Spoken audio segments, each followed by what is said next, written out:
hearing or briefing or information that we don't really know what to call it. We want to have some information about the technical issues and the accreditation process so that you will be more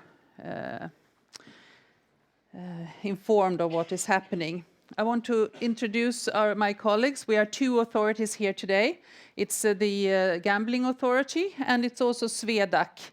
The two gentlemen over there are from SWEDAC, Magnus Pedersen and Magnus Broman. And from the authority we have Johan Wallin. We also have Anders Sims over there. And the lady meeting you in the door is My Hamrén, Erika Palmheden, and myself, Katarina Abrahamsson, who's been working with the technical regulations for almost 2 years now, and at the authority with other things as well. So the agenda for today is talk about a little bit about the Gambling Authority, the gambling regulation, and also the Gambling Authority's regulation. I think it's a bit difficult to describe which is legislation, regulation, and etc. But I'm going to show you a slide of those, so we'll be more at ease what we're talking about. The guideline and also the transition rule, which I know is a lot of questions about, frequently asked questions. And then SWEDAC will describe the accreditation process, and hopefully we will then have time for questions. But to make it easier for us and also for you, if you want have a question on clarification of what I am saying or Magnus is saying, then please ask at once. But if you have other questions, we keep them for last so we can address the correct person. And also, this session is being filmed and sent on YouTube, broadcasted live. And I also want to remind you of the GDPR rules, regulations, and if you say where you are from or what your name is, you have agreed to the GDPR. If you don't, then just leave it at ease. The camera will be in the back, so no faces will be filmed, apart from us. So, the Gambling Authority. Today we call Lotteriinspektionen. From January 1st, we will have a new name, will be Spelinspektionen, the Gambling Inspectorate, I would say. We're situated in Strängnäs. We belong to the Ministry of Finance. We are governed by a board appointed by the government who manages and holds full responsibility of the authority. The Director General is Camilla Rosenberg, and she is also a member of the board. We have approximately 50 employees, and we have, for the last 3-4 months, at least 10 new people, and I think we're going to have a few more in the future as well. It's a lot of work to be done. We have 4 departments, and the operational department is the one who is responsible for the licensing and the compliance issues. And I'm calling it just general conditions. It's just a phrase. So, but just have that in mind that this is how we work, I would say. We have had a lot of questions about individual meetings. We don't have the possibility to have individual meetings with stakeholders. We have far too much on our table. Nor can we provide any general advice regarding the interpretation of regulations. We do not provide any prior rulings or prior statements. And the authority works, or the job is to supervise the license holder and his abilities to follow the requirements that are set by law and regulation. We have very few rules regarding how things are to be done, only that they are supposed to be done.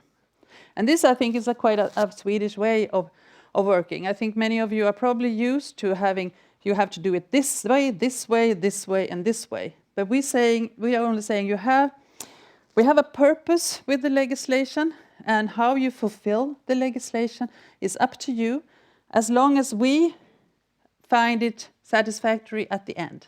So what we do is we're supervising. We are looking at how you're following the regulations, the requirements, and then we decide, is this enough or not enough?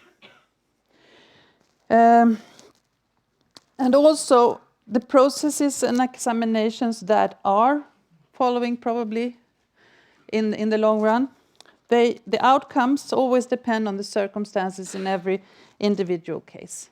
And this is also the Swedish way of working with authority issues. And also, of course, we don't have a lot of how rules in our regulations, but if we see a misuse or a need for further regulations, then of course we can regulate the details as well, but it's not really how Sweden is working. I also know that there has been some questions regarding the self-exclusion system. This is a separate project. It's under construction for the moment. We cannot answer any questions regarding this today, unfortunately. I see some people here looking at me, they want to ask questions. But I can say this, that there is a test APA on the web page. But other than that, I don't really have any more information regarding the self-exclusion system. This has been a re-regulation on the gambling market. It's an enormous task. We've had very, very short time. The legislation the Gambling Act was approved in June, the ordinance in July, and our regulations in the end of July. So we had the work started for us, I would say, in the spring 2017. So it's been an enormously short time. We have a lot of resources in getting this license application, everything in form, being able to handle the applications, and hopefully hand out as many licenses as possible, depending, of course, in the applications in the near future. I also want to remind you of the frequently asked questions that we do have online, where a lot of the questions that we have received are placed. What's the basis and purpose of this legislation? Well, common and sustainable rules for consumers, of course, and also for the government, the authority, and for the players, their stakeholders.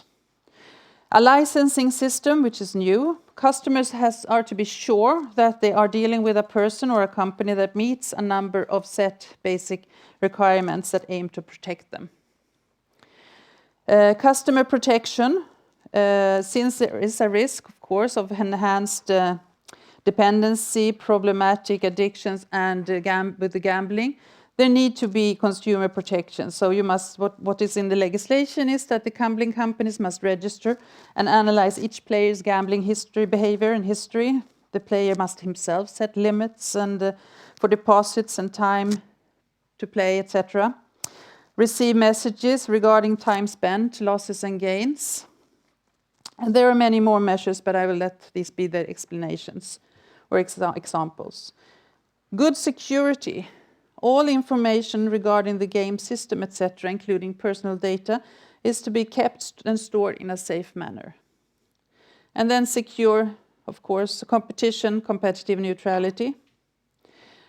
And tax revenues is an important issue as well.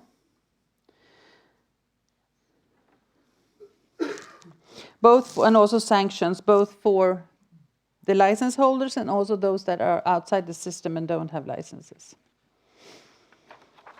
So the legislation from January 1st, 2019. We have first the Gambling Act. The Parliament issues the Gambling Act. Then you have the government issuing the ordinance. And in the ordinance, they give us the possibility to write regulations and general advices. So we are limited to what is in the gambling ordinance, of what we can then, in our turn, write and a regulation. I have only put up the what we call a LIFS 2018-8 because that is the technical regulation. And also we have a guideline to this regulation. The guideline is, I can say that the Gambling Authority's regulation and general advice consists of a lot of functions. You should have a function for this, a function for that, or keep security, etc. And all these functions are in different parts of the Gambling Act, of the ordinance, of other of our regulations. And the guideline is an attempt or a way of sort of bringing this together, making it a little bit easier to clarify, make it easier for the accredited bodies to assess, and also for the license holder, of course, to know approximately what is demanded of them. I know you have asked a lot about lists for requirements. We don't have lists for requirements. Because also another thing that is important to understand is that the license holder is always responsible for having full knowledge of the legislation, as any other stakeholder within their field. So what is general conditions for the gambling legislation? Well, it's applicable to accredited bodies, applicants of licenses, license holders. We do not have a license for B2B companies, and we will not have it in what I can say, at least the close future. This is also a question I have gotten.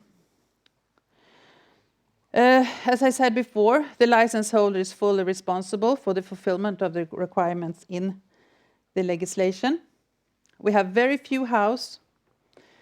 And also what we have, which is quite important, is that we have definitions. And those are quite important to remember and to read. We have, firstly, definitions in the Gambling Act. Those apply to all of the legislation, but they're not repeated. Then you have new definitions in the ordinance, which also apply to everything below it. And then you have, finally, also definitions in the authorities' regulations. And those are quite important to bear in mind, because they have the same meaning. Every word has the same meaning in all of the legislations, but you can find them in different places.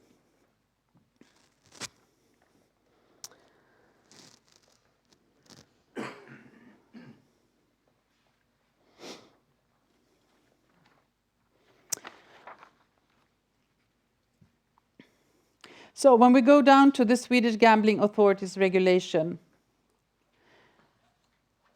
what is supposed to be assessed? It's listed in Chapter 16, Section 1 and 3 of the Gambling Act. There you have all the equipment mentioned, and it's pretty much all the equipment a gambling service provider uses. And then for the specific regarding the assessment, it's in the third section in the Chapter 16. And as you can see, I have written this, I have translated the wording that is in the first one. It's gambling system, it's ERP, it's procedures, it's RNGs. Everything has to be assessed by an accredited body. It's a very extensive regulation. It stipulates that there are a lot of functions present for all the requirements. It's also the license holder who is responsible that the relevant functions are assessed accordingly. This is very important. Particularly Chapter 5 in this regulation stipulates that you have to write an asset list, information assets. And how you define your assets and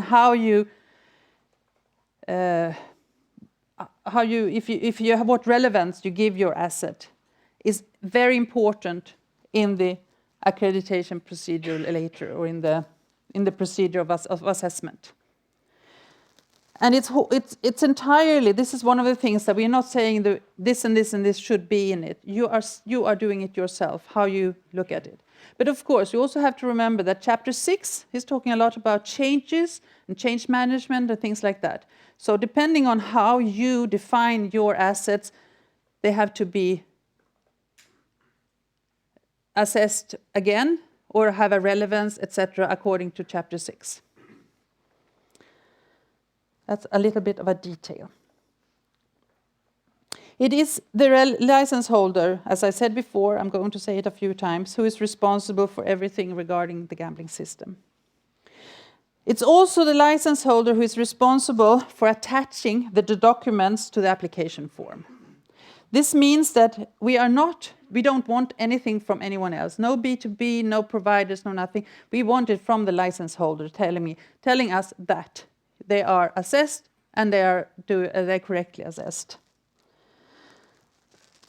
So how the license holder agrees with the B2B or B2C or whatever you're calling it, that is an arrangement between the businesses.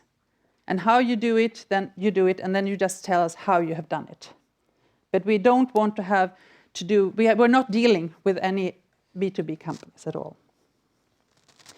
And of course, there is a line between technical assessment of functions and what we can say supervisions from the Gambling Authority.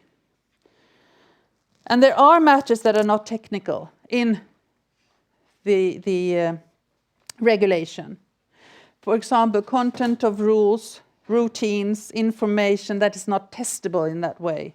And those are not parts of the assessment. Those are our supervision. We can ask, say, you have to give us this routine, you have to give us this routine, and we will see, is this enough to fulfill the requirements or not? And of course, this is it's not always that easy to see which is which, but as long as it's a technical function. And what we have done in the guidelines is that we have tried to, from Chapter 7, which is more game-specific, gambling-specific, we have tried to put some of the things in black, bold letters. And that is to make it easier to see what is assessed. But in the end, this is only a guideline or guidance. This is not the thing, what can you say? In the end of the day, it's what's in the regulation and in the legislation that is supposed to be fulfilled. This is also very important because I know since you've asked so many for lists of requirements, etc., and the way we have made bold letters can be seen as a list. But it's not. It's more a way of trying to help on the way. So the guideline is published on the web. It's mainly, as I've spoken before, it's mainly addressed toward the accreditation bodies, the laboratories and the certification bodies, to see how can they fulfill the assessment. There are references to the aim of functions within the relevant legislation. This is what we've tried to say. This function is there so that you can fulfill the requirements in the Gambling Act, for example. This is what we have tried to do with the guideline. And mainly 3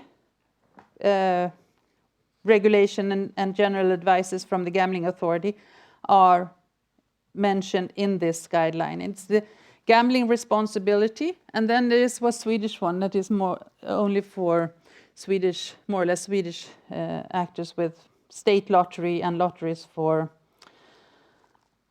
allmännyttiga ändamål. Thank you, non-profit. Thank you very much, Christian. And also the Swedish Gambling Authorities on technical requirements. So those are the ones that are mentioned more or less in the guideline. And also more addressed in the, what do you call it, the bilaga. I'm losing my English here. And the appendix of the guideline, which is more references to the accreditation process. And here is one thing that we have gotten questions about, the transition rules.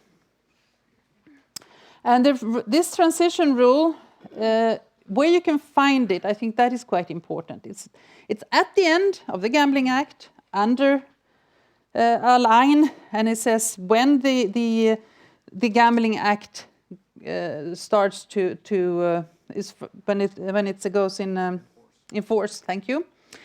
And it's point 4 in that section.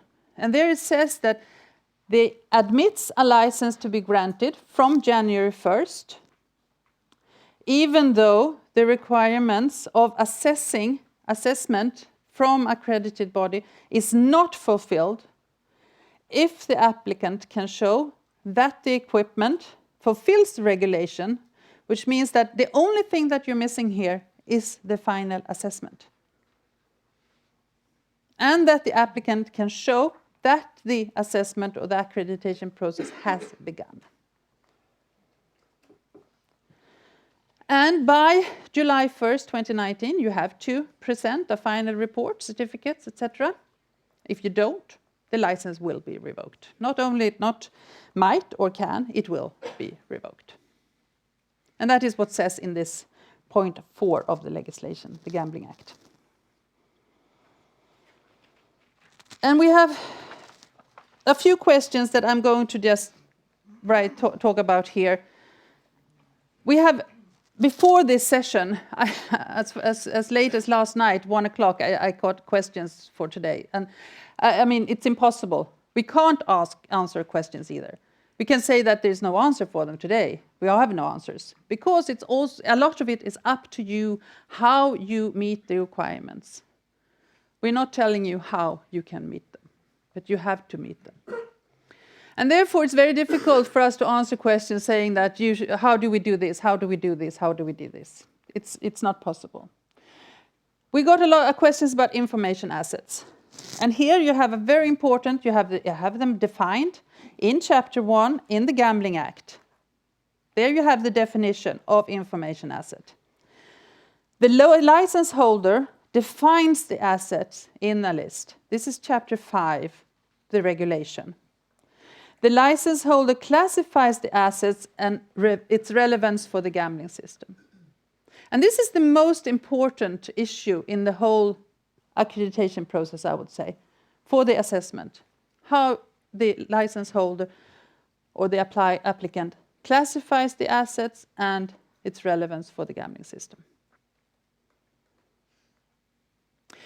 Second question is information required by the Gambling Authority. We have 2 sections. We have Chapter 8 in the regulation of technical issues, saying that it must be possible to create reports. So what this means that you have to make it possible so that we can have information when we ask for it. We are not collecting this on a regular basis, but we are in our supervision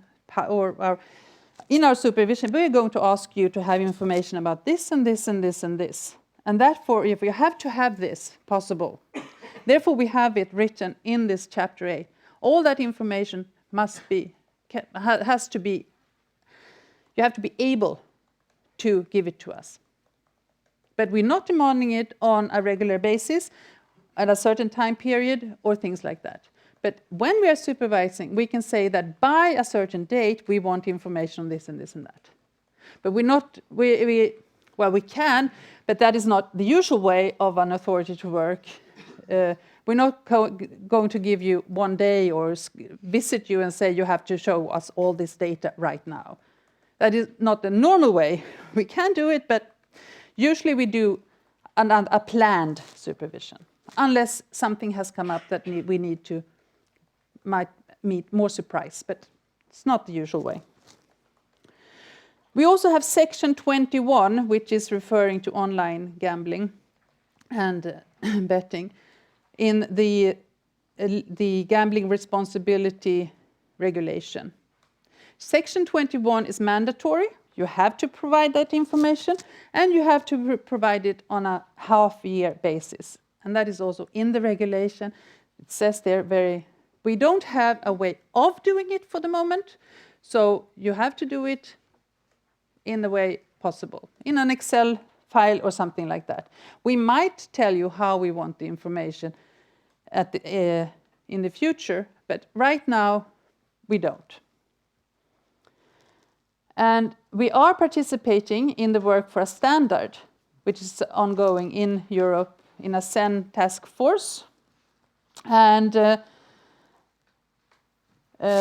also with the Swedish SIS. And I know that Björn, who's our chairman in SIS, is sitting here, so he has to correct me if I say something wrong now. But the aim for the work here is that we can agree on definitions of things that an authority wants to have as information, and also how this should be provided. And if we in the future decide that we want to have more information on a regular basis, and this work has a standard that we think is good enough and that it's working, we have no reason for not applying that standard on such an issue. So we have sort of left this for the moment, but we are participating in this work.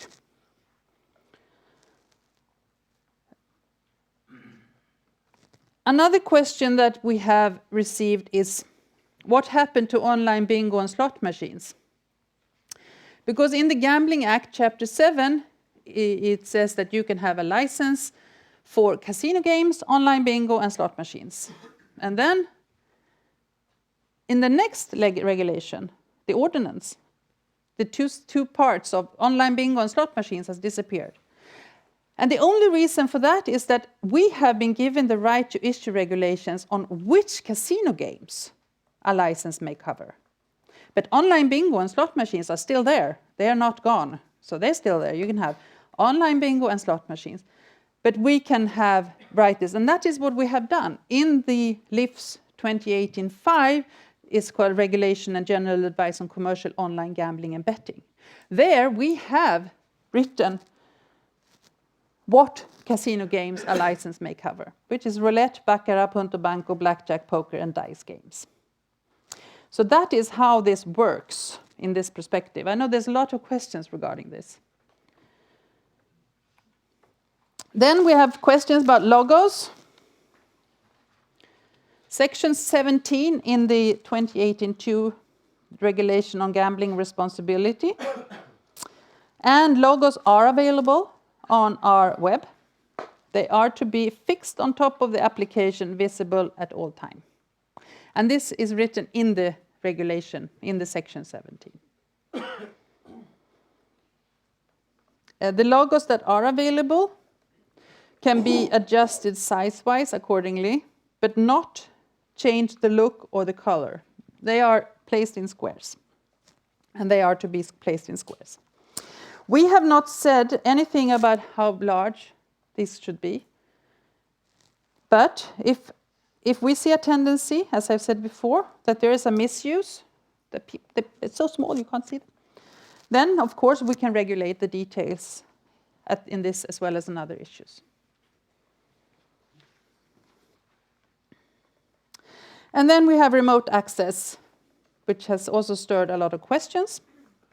And I don't know if this is due to translation issues, because so far this is something also we do not have any translations made through the authority. We are working on actually 2 at the moment, and those are the technical requirements. This LIFS 2018/8, 2018-8, and the guidelines to them.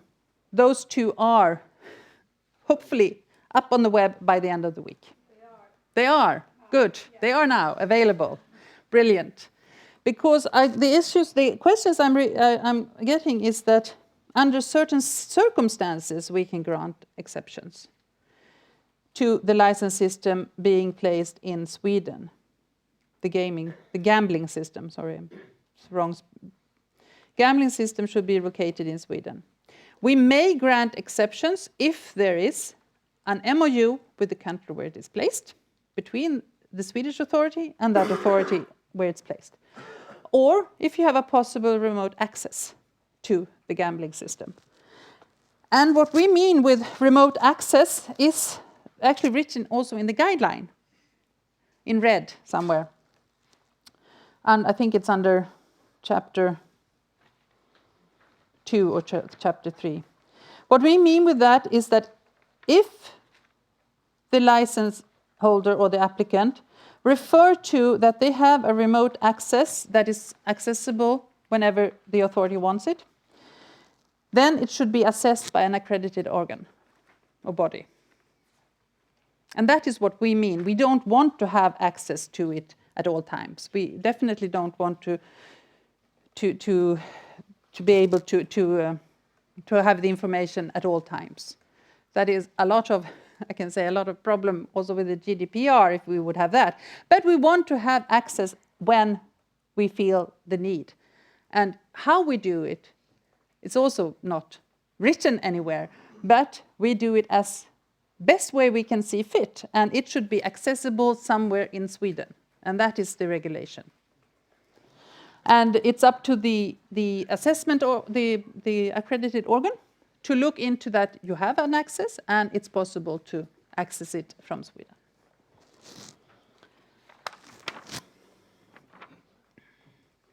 I think actually that was my last slide, and I am thereby leaving the floor to Swedac. And so far you have not had any clarifying questions on what I have said. I can feel that you have lots of questions, but those will be addressed then afterwards so we can see which person can answer them. And also if we cannot answer them, but we feel like we should be able to answer them, then we will take them back and see that they are answered. But in a lot of the issues is that we can answer that there is no answer, actually.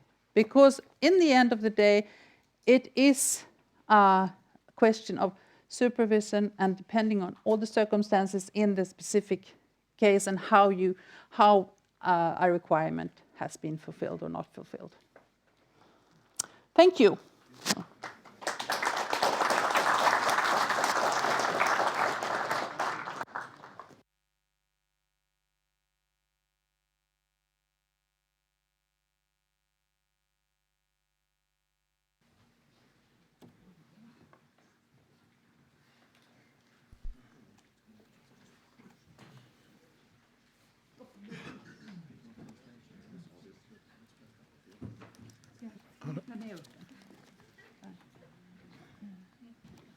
Så. Ja, det är lugnt.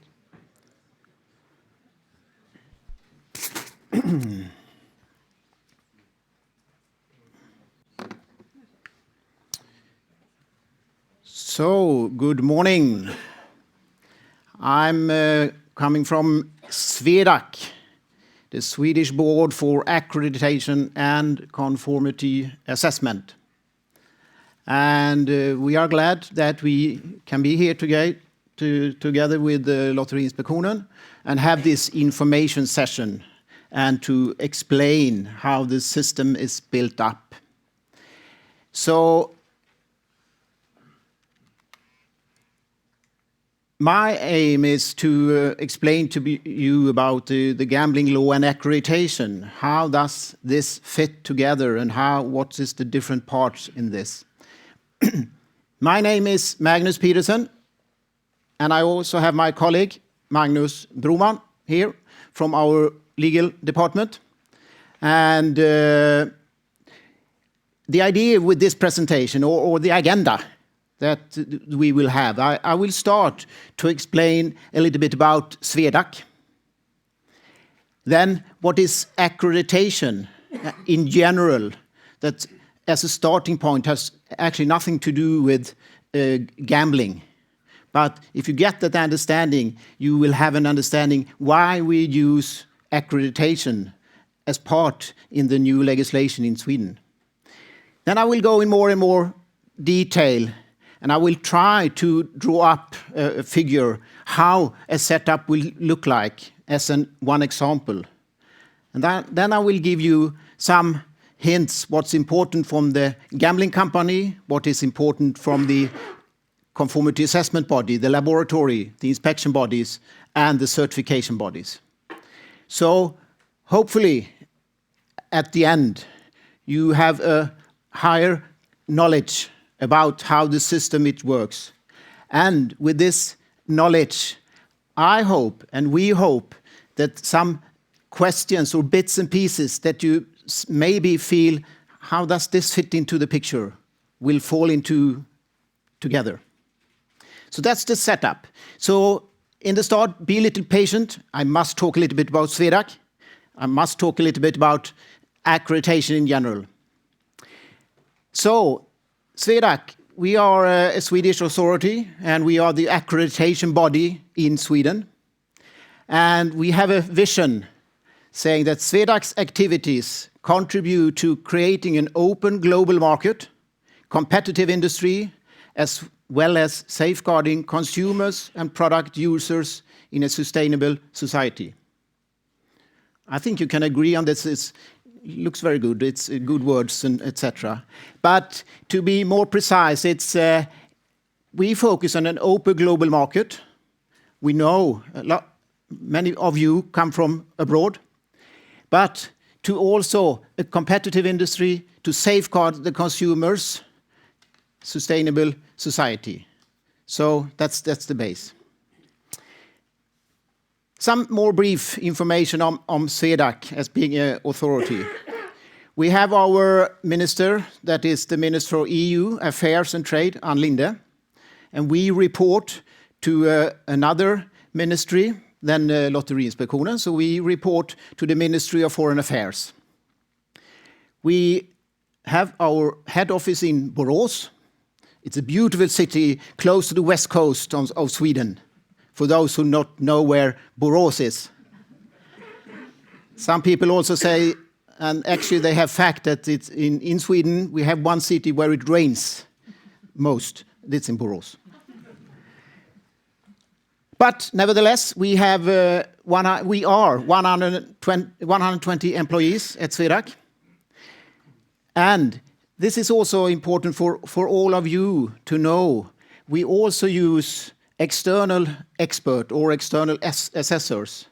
So in our pool of external experts, we have 185 external assessors.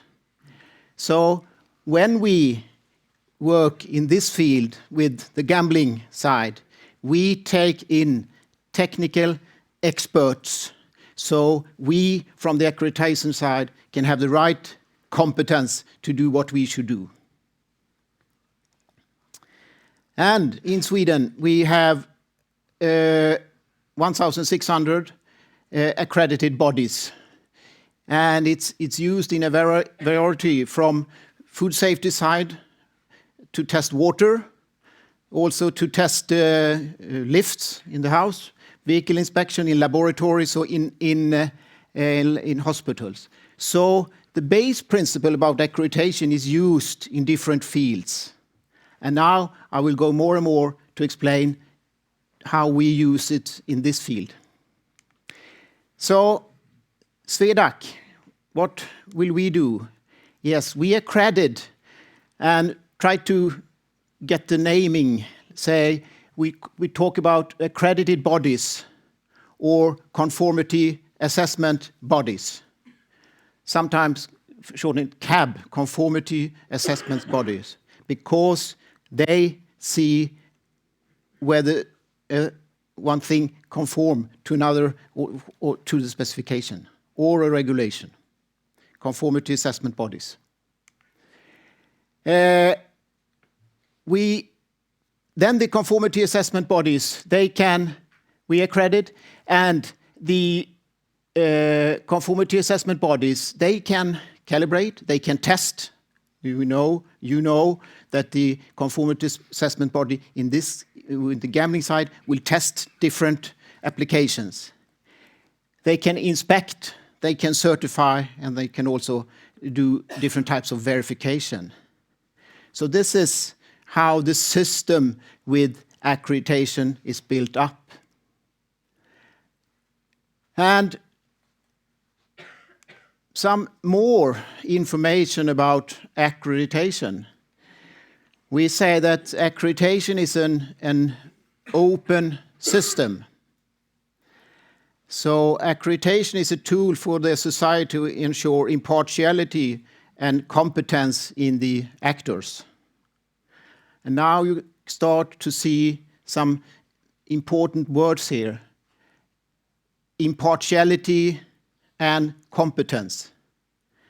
That's why we have chosen to use accreditation as a tool in the gambling side, because the conformity assessment body, the laboratories, the inspection body, or the certification body, they need to be competent and they need to be impartial. This building trust into the system. On the other hand, accredited bodies are free to act within the areas in which they have been accredited. So the conformity assessment body or the accredited bodies can work in different countries, for example. And accreditation is applied both nationally and internationally, as well as in voluntary and mandatory areas. And now we talk, this is the mandatory area in that respect. But on the other hand, if you don't want to set up a gambling company, you don't need to in that respect. So taking the step now, coming more in detail around the Swedish gambling law and how is this the legal base for accreditation. So we have in Europe a vital regulation, and it's the regulation number 765 from 2008. And I'm convinced that all of you have read about this in the Gambling Act. I don't know how many of you that have gone further and read this EU regulation, but I will explain now how this fit in. Because if you see in the Gambling Act, Chapter 16, Clause 3, there is where the Gambling Act point to this EU regulation saying that the assessment of in this area need to be done according to this EU regulation, and it need to be done by a body that is competent for that specific issue. So this is how the Gambling Act connects to the accreditation side.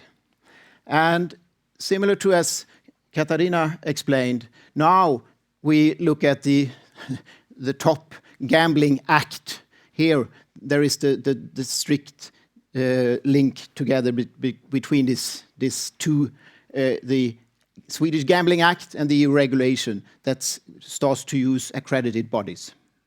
And then you will see more in detail in other documents how we use this in Sweden.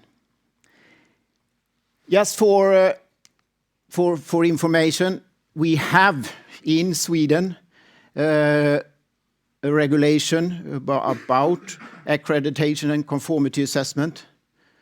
And I can say you don't need to actually remember this, because feel free, we take care of this if you use an accredited body, for example, in this. And regulation of market surveillance. But I want to show this because in other countries, they have similar conformity assessment acts for how they build up the accreditation body. Like we now in Sweden, SWEDAC, we have in Denmark, DANAC, we have in other European country, other names of accreditation body. But according to the EU regulation, in EU there is one accreditation body in each country, as you see. One accreditation body per member state, and this leads to that the accreditation body, we should not compete between each other, or there should not be a competition on the accreditation body side. So, how does this then fit into the global picture about EU regulation and that the Gambling Act is pointing at? We zoom out really and look. We have the whole the globe, and if you see down to the left, you see SWEDAC that we represent. SWEDAC, we are members in the EA, European Cooperation for Accreditation in Europe. EA, the European Cooperation for Accreditation, have signed arrangements with the International Cooperation Organization, IAF and ILAC. IAF on the certification side and ILAC on the testing and inspection side of it. So this is how this is linked together. If you use accreditation body in EU, everything is set. You know that they are in this system. You don't need to worry if you would like to be accredited from a accreditation body in Europe.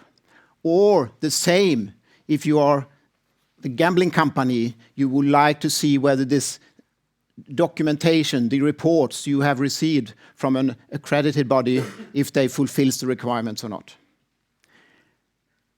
What is important for all of you, if we go outside Europe, is that you, as a conformity assessment body or being the gambling company, you need to be convinced that the accreditation body that you use has signed the ILAC Mutual Recognition Arrangement, MRA, or if there is a certification body, that the accreditation body have signed the IAF Multilateral Recognition Arrangement, MLA. So this is important if you work outside Europe, if you use a conformity assessment body outside Europe, you need to be aware of this. And this confirmation you need to get from the national accreditation body. I will show you a point about that a little bit later on. So for those of you that will be dealing with organizations outside Europe, please remember this. This is vital and need to be taken care of.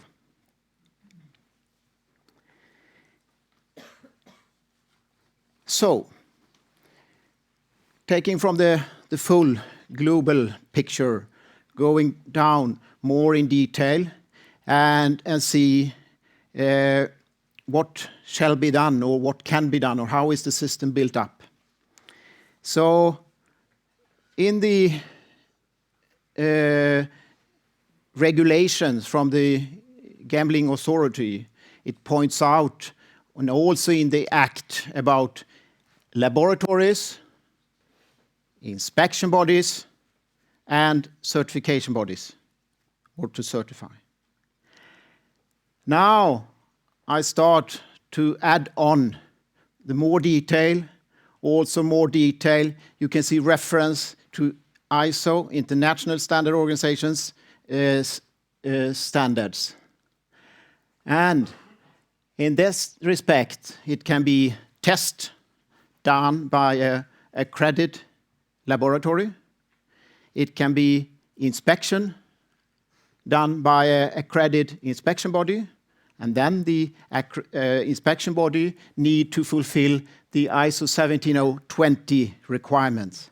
And this is what the accreditation body will assess and look into, see that they fulfill these requirements. And then we have, on the certification side, we have certification body that can do a product or process certification. They need to fulfill the 17065. That's the requirements on the certification body.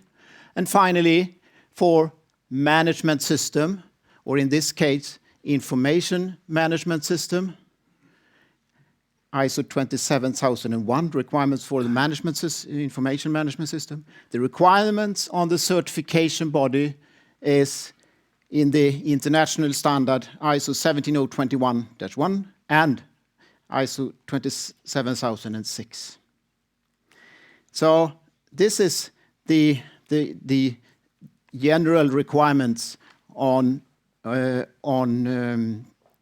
requirements on conformity specimen bodies or accredited bodies or laboratories inspection bodies.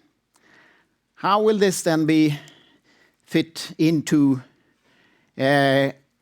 around with the gambling? You remember the Gambling Act point at the EU 765. Then we come to and focus on the Gambling Authority's Regulation 2018-8, that what I will have my main focus on and explain around how this is built up. But please remember then that there is some, in the Gambling Act, some different activities referring to the Chapter 5, 6, 9, and 10, that where this Gambling Authority's Regulation 2018-8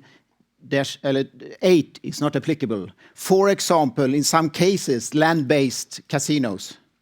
So there is some exclusions, but I'm convinced that you are quite aware of these exclusions around this. For example, local pool games, for example, in this kind. So I will focus on this and explain about this. Also, there is a small side also in the Gambling Authority Regulation 2018-4 about the properties of physical lottery tickets need also to be tested by a laboratory or using a product certification body. So that's a little also another where this come in. But I will focus on now on the mainstream in this 2018-8.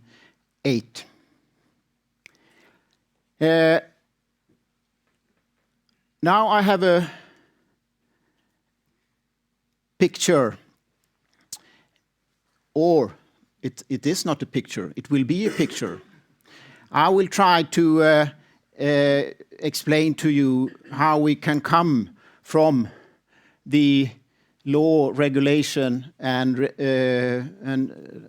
lifts. And on the right side, we have the Gambling Authority, or Lotteriinspektionen. And as all of you, you're aiming for to get the license from the Lotteriinspektionen. And I will here try to show one example how it will look. I know there is many, but with this example, I hope you can get an understanding how things will fit together at least. So just to remember that the Gambling Act points at EU 765. EU 765 points at different ISO standards, requirements on conformity assessment bodies. And we have the company or the gambling company, all the requirements in the law, regulations, and the lifts points at the company. Then it can be conformity assessment bodies, laboratory, inspection body, certification bodies. In this example, I have pointed out 3 bodies.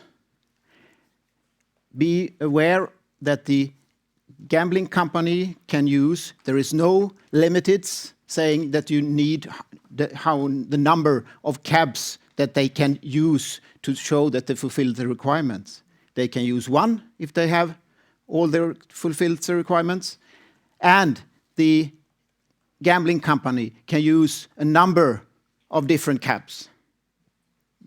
So this is just an example showing, in this case, 3 cabs. Then we have the accreditation body on the left side. And the accreditation body, you have the standards and the EU regulation points on the cabs, and the accreditation body will accredit the cabs for what they would like to do. Would they like to be doing tests? Would they like to be to do inspection, or would they like to certify? So that's up to the conformity assessment body, what they decide what they want to do. So it can be the conformity assessment body can focus on only be a test institute, or a product certification institute, or all. The picture doesn't look exactly as on my screen here because I have used colors, but obviously the projector doesn't show the colors. But I will try to explain. If you see the company there, the left circle or would show that they have part of equipment, part of programs inside.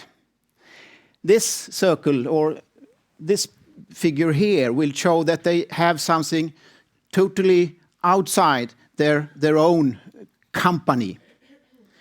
And sometimes we call it, or you call it, it's B2B or something. It's some kind of a service provider.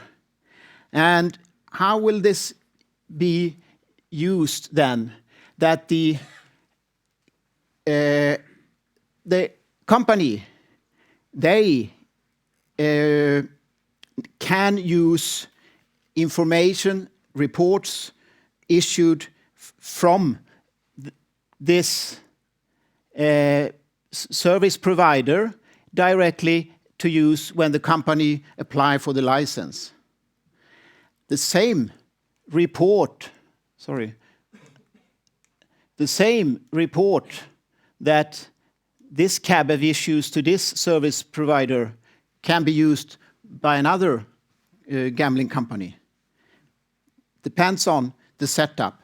But again, as Katarina said, and I pointed again, it always the gambling company that is responsible for that they fulfill all the technical requirements and that they can show that by using one or more conformity assessment bodies. And I know that it's a lot of different setups, how the gambling company have done the setup, how they use service providers, more or less linked to the company, more or less where they use it in this. So that's why the regulation is, in that case, flexible. It's not saying, do like this. So it's, again, up to the company when they do the application. Obviously, the blue color is much better than the gray color that should have been around these, or that I can see on here. But I think you manage. Nevertheless, the conclusion will be that the company will send the application with all the information to the Lotteriinspektionen, and they can make a decision, and finally the company can get the license. So, as you can see here, to repeat, there is a relation or connection between the accreditation body and the conformity assessment bodies, that they need to be accredited for what they can do. And then it's, Katarina talked about this information or asset list, asset information. And this is important for the company to see how they have done their setup, how should they give information, how can they confirm that they fulfill all the technical requirements to Lotteriinspektionen.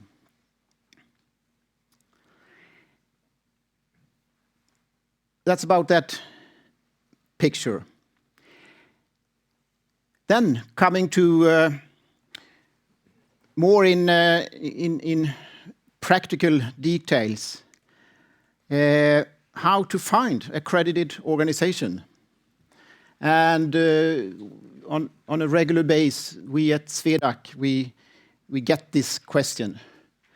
And again, I repeat many times, saying that the accredited organization is equal to conformity assessment bodies, equal to laboratory inspection body, certification body. Why do I repeat this so many times? Because when you look for accredited organizations on different web pages, you may have to look into different the wordings, because the words are equal in this request. In Sweden, you can go into our web page, SWEDAC web page. There you can search for accredited organization, and you can search for bodies that have the scope, and the scope is this equal to what are the accredited bodies, what can they do, what are they competent to do, the scope. I will come back to that. So in SWEDAC.se you can search for accredited organizations. So far by SWEDAC we have one accredited certification body that can certify according to information management system, ISO 27001. So we have one. Then the situation on our side, we are not permitted to tell whether a body has or have applied to be accredited or not. We have two status. One status is you are accredited or you are not. Nothing in between. So unfortunately, if you are a gambling company, have contact to us, I'm sorry, we cannot give you any information whether a certain conformity assessment body have applied for accreditation at SWEDAC or not. That's the situation. For sure, you can have a discussion with that conformity assessment body, the laboratory, for example, asking them what's the... Then, as you can imagine, they are free to explain what if they have applied or not. But that's the situation in Sweden. In Europe, I talked about the European Corporation for Accreditation, EA. And on the EA website, you can find other national accreditation bodies register. And there you can then go in on each national accreditation body and search for this. They have different search engine. Is it easy to find? Sorry to say, it's a little bit tricky. But if you know what you are searching for, you will definitely find it, and I will help you with some hints later on what is important. National accreditation bodies register. And outside Europe, the only advice or what we can give here is to contact the national accreditation body for information, and also to get the confirmation that they have signed a relevant MRA or MLA with IF and ILAC. So it's up to the gambling company, up to the conformity assessment body to get the confirmation from the accreditation body outside Europe that they have signed the relevant arrangements. So if you will use a conformity assessment body outside Europe, this information need to be submitted also the full way to Lotteriinspektionen, so that they can see this. Is the life easy? No. So there will not be, no complete list will be available. There is no one. Lotteriinspektionen will not do any complete list. SWEDAC, we will not make any complete list about bodies that are accredited. Because this is, even if it's, you can say at this stage, it's not easy. But with some hints from my side, I will say it's how you can find this. And we don't want to build up parallel lists that will not be updated or we have a problem with. So no complete list will be available. But if you follow this point, you can go to to CEDAC, you can look into Europe and what to do if you go outside Europe.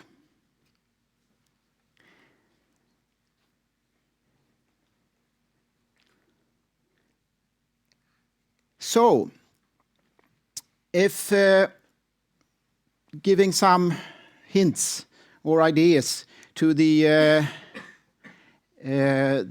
gambling company or applicant for license, or in the future will be the license holder.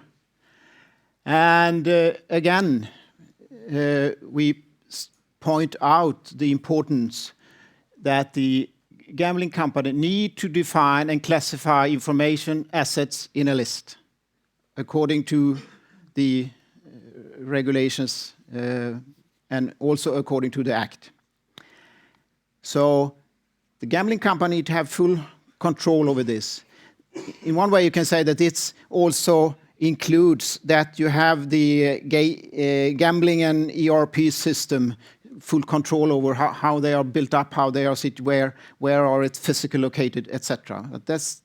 It's always the gambling company that fulfills the requirements. So the gambling company need to confirm that they fulfill all technical requirements. And they need to have report certificate from relevant accredited conformity assessment bodies to support the confirmation. And to repeat, as I said earlier, you can use more than one conformity assessment body, and you can have it in different, but that's will be seen in the list and how you have built up your system, and also with the gambling system and the ERP system.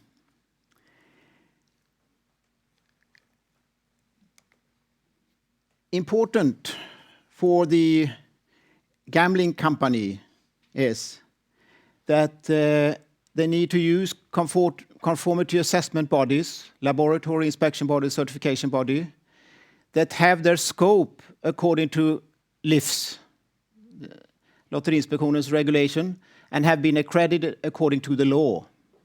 So the word scope is important for all of you, the gambling company and the conformity assessment bodies.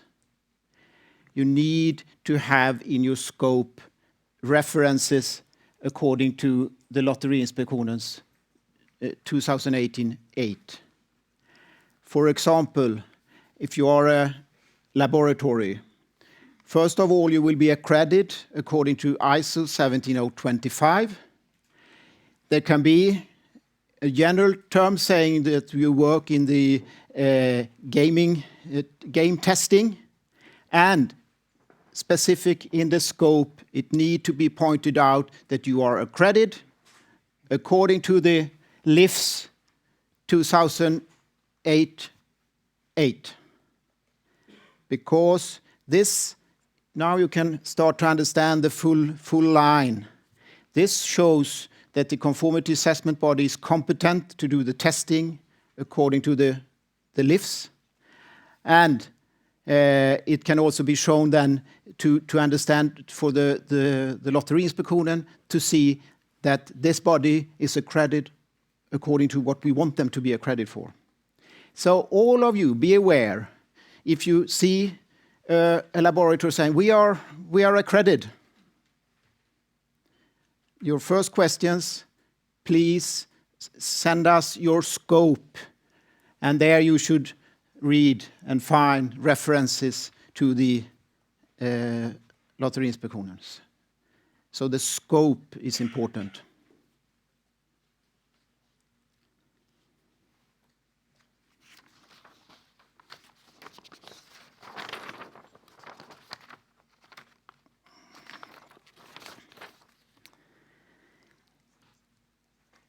That's the focus on the gambling company. But it's Sometimes you say you need to be two to tango. So you need to have the laboratory inspection body or the certification body.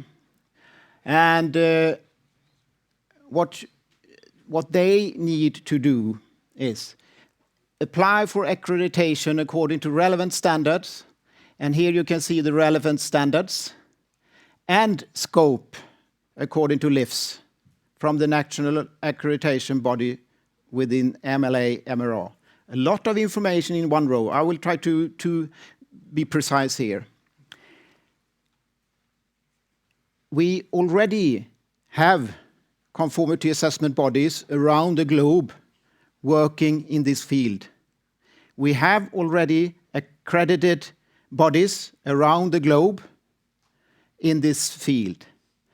But when the summer, in the summer, when these new regulations came out, there was no that have the LIFs in the scope because they couldn't have it because it was impossible because no one knows what it was. So now more and more, and then I say right here, apply for accreditation or apply for extended accreditation to show that they have the scope in their decision from the accreditation body. And the idea with accreditation is that you apply in the country where you have your base. If the national accreditation body in your country say, we don't work in this area, feel free to go to another accreditation body outside your country. If you are outside Europe, you need to be aware of that they have this MLA or MRA arrangements. Otherwise, you can go to SWEDAC, for example, or other accreditation body inside EU. So, the next step then is that the conformity assessment body or the laboratory inspection body or the certification body show that they have the relevant competence through the assessment by the accreditation body. So the accreditation body will do an assessment to see that they have included or the new or specific requirements according to the Swedish regulations, or if it is a new conformity assessment body, if they have the competence in this area, can be able to do what they should do in this issue. So the accreditation body will do this assessment. And if this assessment goes in the normal way, the laboratory inspection body or certification body will get a new or updated accreditation decision. And again, now I think you start to catch this, following requirements according to the LIFs in the scope. When they have this, they can start to provide services, testing, inspection, or certification to the gambling company.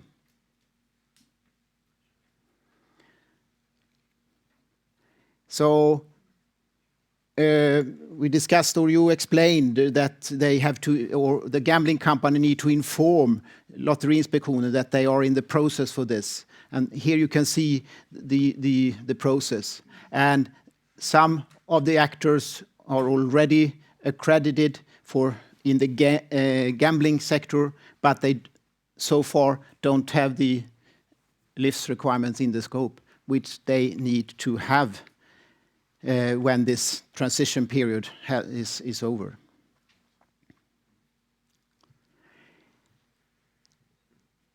So, coming to the guidelines for the LIFs 2018-8, and also it's in the same document, and I will focus on the Appendix 1. And I'm totally aware of showing this type of pictures on a PowerPoint is not in a good way, but I quite convinced that most of you have read quite a lot in this document. Or if you have not, do it, because you can't see it on the slide here. What is important or guideline? I said, SWEDAC, Lotteriinspektionen, and the Swedish authorities, we try to support, help these guidelines, and to show how this is built up. In this, there is different chapters with different technical requirements, and in this guidelines, we have drawn up alternatives, or what type of accredited body you shall or can use for this chapter. And this is how this is built up. Also, to give even more of flexibility, because we believe in regulations that is reasonable, flexible to be used, because then it will be used in a good way. As you have seen, we have also introduced alternatives, Alternative A and Alternative B, for the conformity assessment bodies, what they should be accredited for, and which methods and how you can to use this. And for the gambling company, feel free to use Alternative A or Alternative B. It can be a combination when you apply for the license. But you have to show chapter by chapter, clause by clause, how you fulfill requirements, how this have been handled by the conformity assessment bodies, and showing that they are accredited according to the LIF's scope, and this will show the result. And the next part here is what we have called it the output from the conformity assessment body to be used by the gambling company. So here, if we have the first 4 chapters here, you can see the output. If you go for a certification body that's certified management system, the output is the certificate according to ISO 27001. So this is one way to show that you fulfill the requirements. If we go further on chapter 7, as example here, you can use a test report for tests, or you can do some inspection to see that things is working. And when you read this, you will definitely directly see that things need to be tested in initial state, but this is also built up that this shall be used in coming years when the regular report to the Lotteriinspektionen showing that you continuously still fulfills the requirements. If there has not been any changes for a program that need to be tested, why test the same program again? But then the system need to be inspected that different functions is there. That's how this graph is built up. And coming to about the scope, there is another matrix in the same guidelines pointing out what should be in the scope, and here it's referred to this guidelines and these regulations. And for certification body of management system for information security, we have this ISO 27001 and certain IIF International Accreditation Forum codes. So there, if you are a gambling company and you work with a certification body, you need to be convinced that they have this IIF codes in their scope. Then they can do certify according to management system for information security.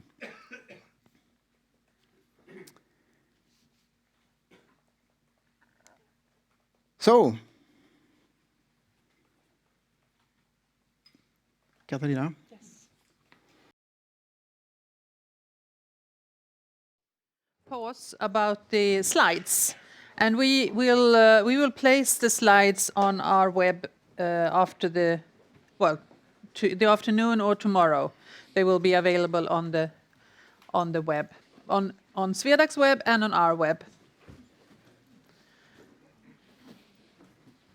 And I'm letting the slide regarding the regulation be on there.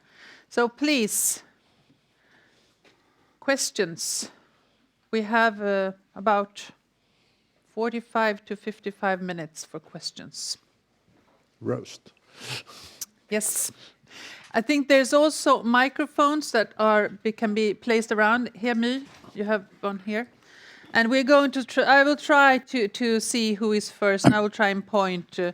And please also remember, if you say your name and where you're from, then remember the GDPR regulation. So, yes. Okay, so I'm Peter Randén from Svenska Spel. On Magnus's, I think, very last slide, a few clarifications maybe if you can give us there about the scope and the...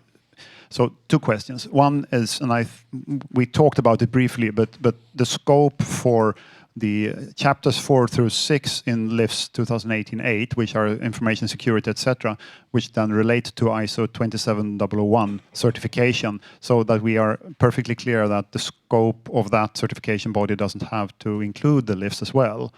That's one thing. And the other thing is, well, we can go that one first. That one. As I have written in the presentation, it shall include the requirements in the LIFS 2018-8. And for a certification body that certify according to 27001 information management system, they need to be accredited for a certain IIF code, as is written inside in the LIFS. And the LIFS says that they need to be accredited, have in the scope code 33 and 39. So for many of you, this IIF codes is new for you. But if you have contact with a certification body that works in this field, you will have, and you will get confirmation that they, whether they have this IIF codes or not. If they have this code, IIF code 33 and 39 in their scope, it's according to the LIFS requirements and fulfills the requirements. Yes. And according to the guideline, first and foremost, right? Guidelines, yes. Okay. So the second question is on the previous table in the same appendix, the first one which you showed to the left, which was unreadable, but still, yes, we have read it. Can you talk a little bit about test versus inspection? If that is, you know, and or one first and then the other, so that we understand whether we need a test laboratory or an inspection body or both? Yep. If you can elaborate on that. There is differences between testing and inspection. And I take some examples. And if I have here a glass of water, this water need to be tested to see whether this water fulfills the requirements or not. You have measuring equipment, you have methods how to test this water. So there you have to do tests. Inspection, the big difference there is you also have a point where you have a professional judgment. If you see on a screen that all the functions will come up, then you can use an inspection body to see that every bits and pieces that the gambling company have put together will work together, can be done by an inspection body. But it's different programs need to be tested by a laboratory. So I can assume that you don't think I'm very precise in my answer. And in that respect, sorry for that.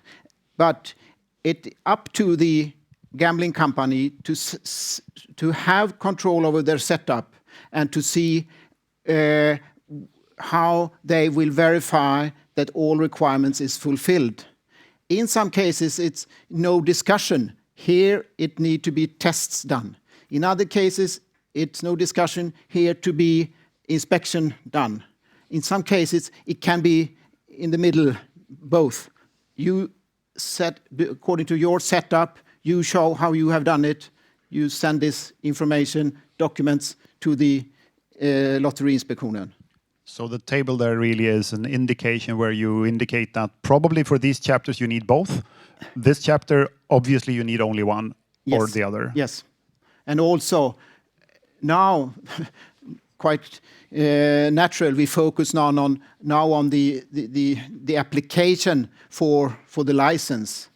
But this table is also built up to be suitable for coming years when you should send in yearly information to Lotteriinspektionen. And that's on that note, you said yearly sending in all these documents, the certification documents or the test protocols or inspection reports, they are to be sent in on our initiative to the inspection to you. And we keep delivering those. If we change something, if we test something else, we keep sending things to you, or do we keep that in our own catalog and you look at it on your inspection? You will have to, according to your asset list and how you have built up your sort of management of your information assets, there are probably parts that might not need to be reassessed because no changes has been made. And of course, you would not have to send in things that are already done, but you also you do have to say that it hasn't been changed and no new assessment is needed for this particular part. And how you do that is really up to you, as long as it's clear to us when we receive that all changes made has been assessed according to your information asset list and the relevance of the different kinds that are also in chapter 5.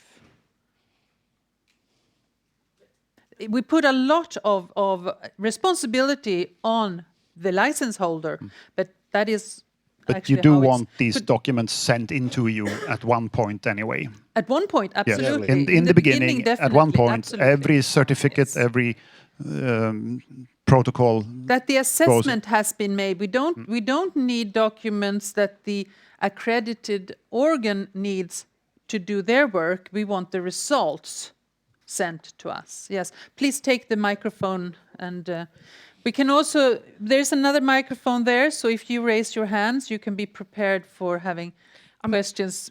If we sort of go alternate, no questions, please raise your hands. Yes, Helene. I'm Helen Cederström from Svenska Spel. A comment to this is that it's very, very extensive. I mean, you will get loads of documents. Is that really what you want? It's how will you be able to digest all of this? It's massive. I could understand if we should keep the catalog and you came for your supervision and you came and asked for it, but to send everything in, it seems very heavy. As I said before, what we need is the documents showing that it is assessed. We don't need the things, everything that the... Look at the online casino, for example. Every game has to have a certification. It's a lot, only... Yeah? Yes. But that's okay. Sorry, we Okay, have to keep the microphone for the listeners also online. I can give a explanation around this, and it is also requirements on the conformity assessment bodies how to make the reports, and in general you can say there is too short report is not accurate. A too long report is not either accurate. So it should be a summary of what they have. The result need to be brought to Lotteriinspektionen to get the traceability that different requirements are fulfilled. Sorry, we have a question behind you first. Yes. Yeah, so I'm Francesco Bianchi. I work for BMM Test Labs. I have a few questions, but I would like first to connect to the change management topic that we just discussed. I think that the main question is about time frames, meaning that we're all used to other jurisdictions, that have a change management program that is regulated, that need to be followed by the different operators. But it does define how the changes, of course, of the criticality of the change on a specific asset list, but also when it's supposed to be assessed and when it's supposed to be provided to you as a result. As an example, in Denmark, it's something that happens quarterly. The operator provides the change management assessment to the different laboratories, and then there is a review that this assessment has been done according to the regulation, and then the results are provided to the regulator. So how do you expect this to be provided to you? Is it every time a critical change is applied, is it regular? Because then you have the yearly recertification of the product, but that's something different. Ska jag svara på den? Ja, absolut.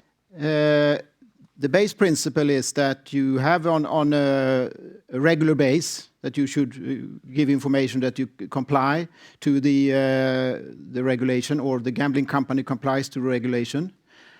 And if it is changes that is vital or critical, this need to be communicated at that time when the change will be introduced with the Lotteriinspektionen. So that's the base. And also to follow up on your question, in section 3, chapter 2 in the regulation, it also says that it talks about the renewal of every 12 months, and if the accreditation body finds any faults or that are relevant to the license holder must immediately notify, and also the license holder must also notify the gambling authority if the issuing body revokes an assessment or a certification or things like that, which means that really it's more between the accreditation body and the gambling company.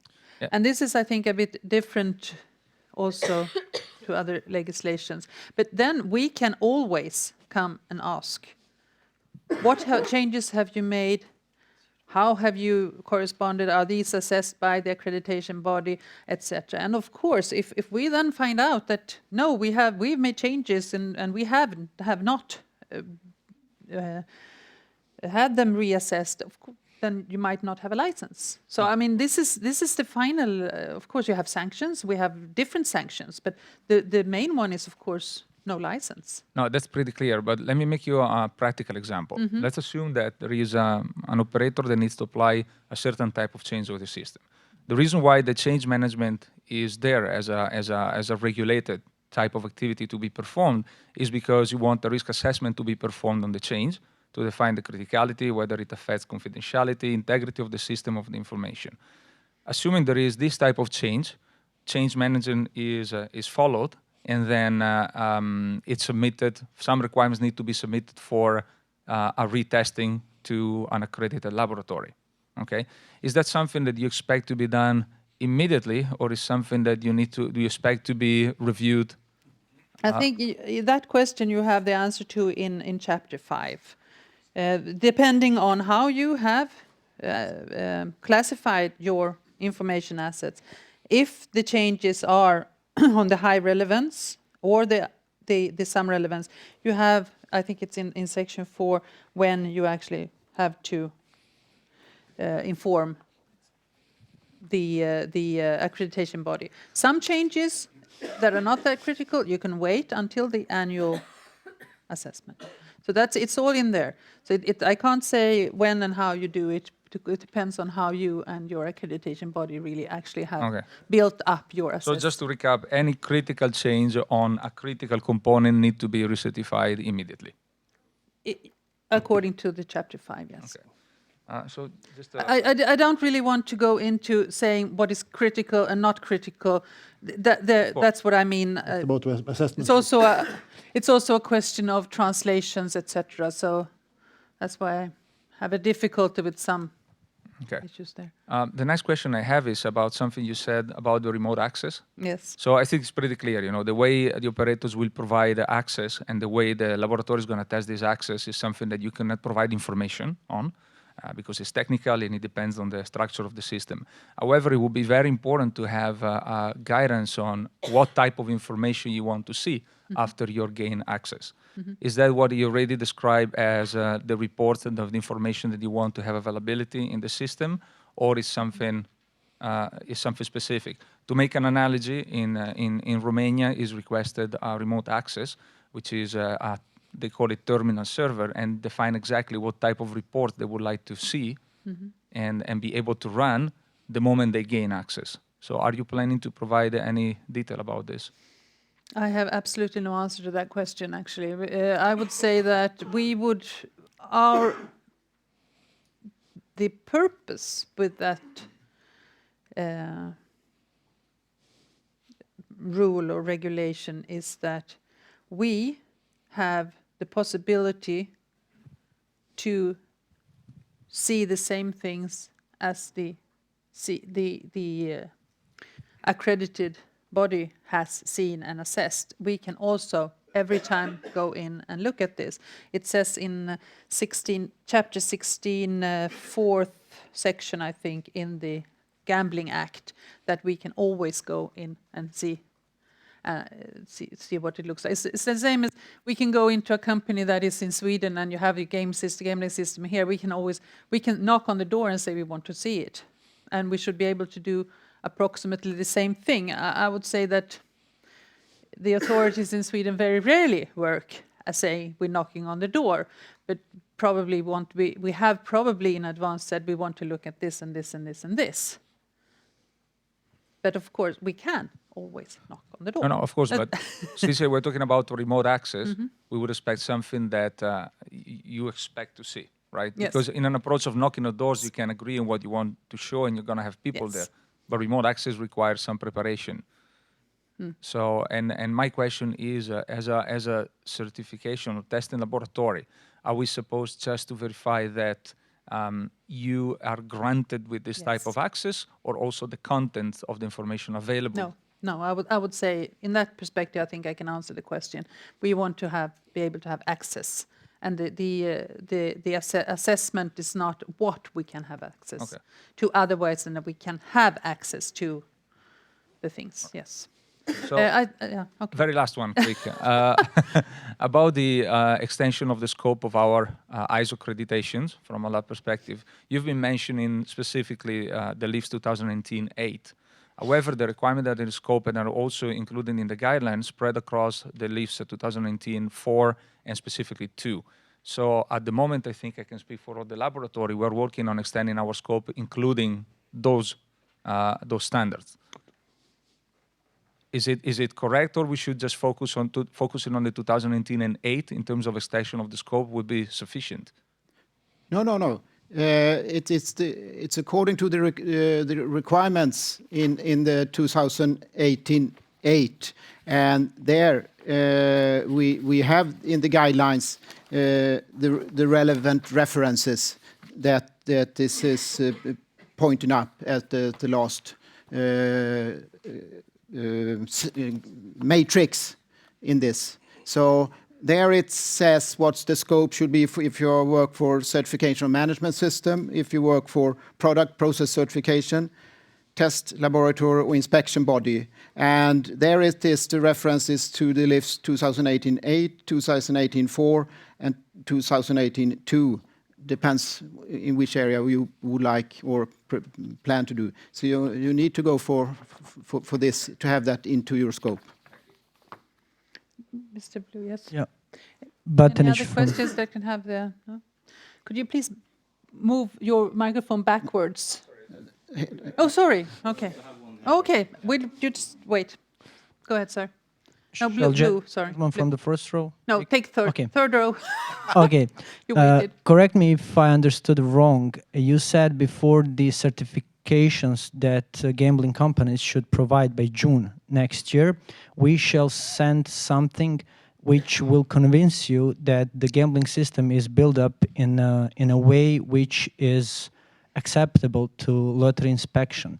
So do you have any guidelines in which forms and how should this be presented to you that the gambling system is acceptable by lottery inspection before we can send the certification provided by these accredited laboratories? You mean from the transition rule from January Correct. 1st or in the Yeah, correct. No, we don't.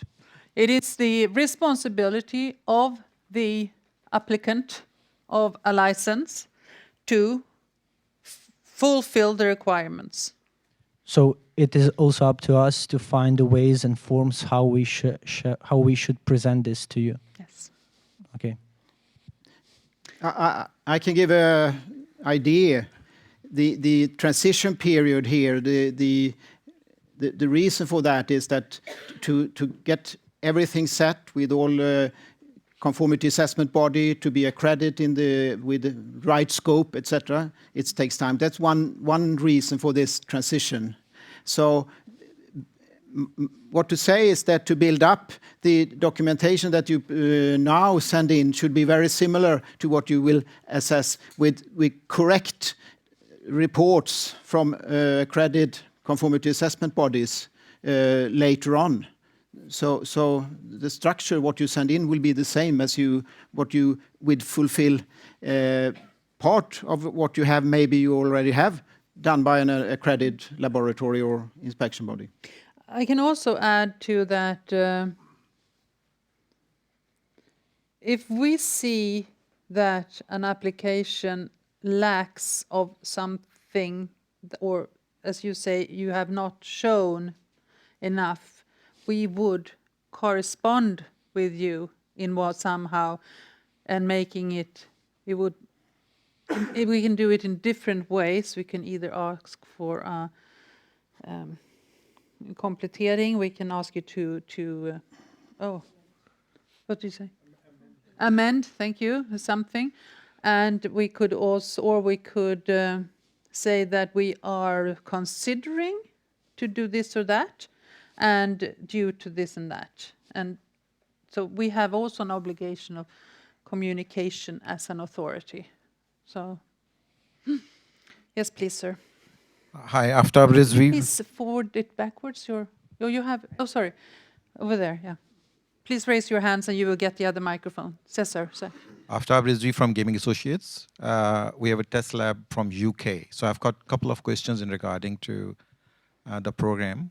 First one is that when we're talking about inspection and testing, online gaming system being a very technical system and having components which could be remote, like we're talking of remote access and all of those things. So there'll be very little which can be utilized by inspection. Most of the time it is the technology which needs to be tested. So am I right and correct, is my understanding correct that the lab will be able to advise whether inspection is required or not required? Because testing is basically something which will be more useful in all respect, because now we're using cloud. So I think the inspection is coming from the land-based side, where you can look at the serial numbers, look at the seals, and all of those things, whereas online systems have very little to inspect. Maybe you can add some. Yeah, it's similar question that tried to answered earlier. First of all, to be clear to say, it is up to the gambling company to decide whether they should use testing, inspection, or how they solve to show that they fulfill all the requirements. I can agree with you saying that in many cases, with some setups, mostly is done by testing. Or in other cases, I can say it's depends on how you do the setup. So it's up to the gambling company to show how they have done their setup, how they can confirm that it fulfills all the requirement, and back this up with results from accredited bodies. That in one setup, the most maybe from a laboratory and a small part from an inspection body, another gambling company, another setup can be other proportion. So it's up to the gambling company to know and show how they fulfill the requirements. Okay, great. Second question was that maybe it's for other labs as well, that based in UK and accredited by UCAS, what happens after Brexit? The easy question, the easy answer is nobody knows. Nobody knows. Thanks. Sorry, we leave that question for another fora. Good morning, Gianluca from MyTech Labs. We are a testing lab. I have a few questions. The first one is, can the test reports and certificate reports be in English, or do they have to be translated into Swedish? According to Chapter 2, first section, the gambling ordinance, an application must be written and in Swedish. Okay, thank you. Second question is, just to make sure that I've understood it correctly, regarding the testing of game-related displays, so game results, pay tables, artwork, game rules, and so on. If it is correct that I understood the following, it is up to the license holder to decide whether to have these tested accordingly to the ISO 70020, it means inspection, or even, for example, 70025, which is related to the calibration and test requirements. Because from our experience, this kind of game-related displays require functional testing, so code review, maths evaluation, and so on. That cannot do probably fulfilled only with the 70020. I'm not so sure I understood your entire question, but I will try and answer, and you will say if I'm wrong. In the appendix to the guidelines, we also have documents that we suggest at least inspection report to show that the function work, test report to show that the functions exist, and these are quite specific, I would say. Okay. So you of course, it's up to the license holder, but it also has to be in accordance to the assessment and the one performing the assessment, because I mean the gambling company cannot say you have to do it this way, because it's also a way of you being able to. You're not guaranteeing really to us, but you're guaranteeing to the gambling company that they fulfill the requirements. And in the end, we trust in that you have assessed it, but we can always go to the gambling company and reassess or question an assessment. But we do not have a direct obligation towards the accredited organ. They do, we don't. But we have straight to the gambling company. But you have to show if there's a function that exists, or also does it function. Is that an answer to your question? Thank you. Yes. Okay, the other question is, just to make sure that I've understood it correctly, we have a table in Appendix 1. So we have the alternative A, alternative B, output B. Just make an example about the ISMS, okay? The first row, chapter 4.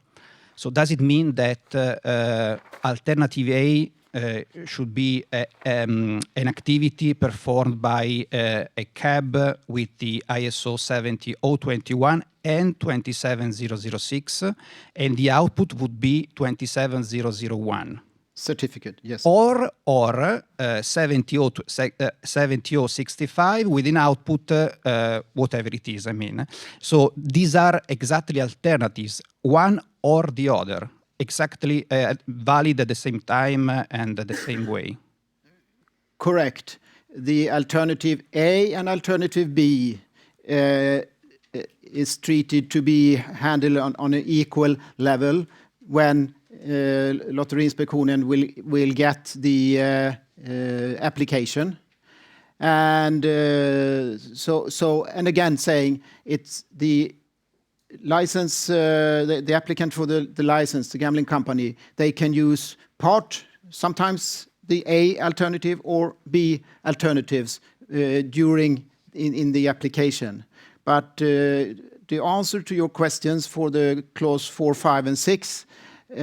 One alternative is to have the certificate on 27001 issued by an accredited certification body, or a certificate from the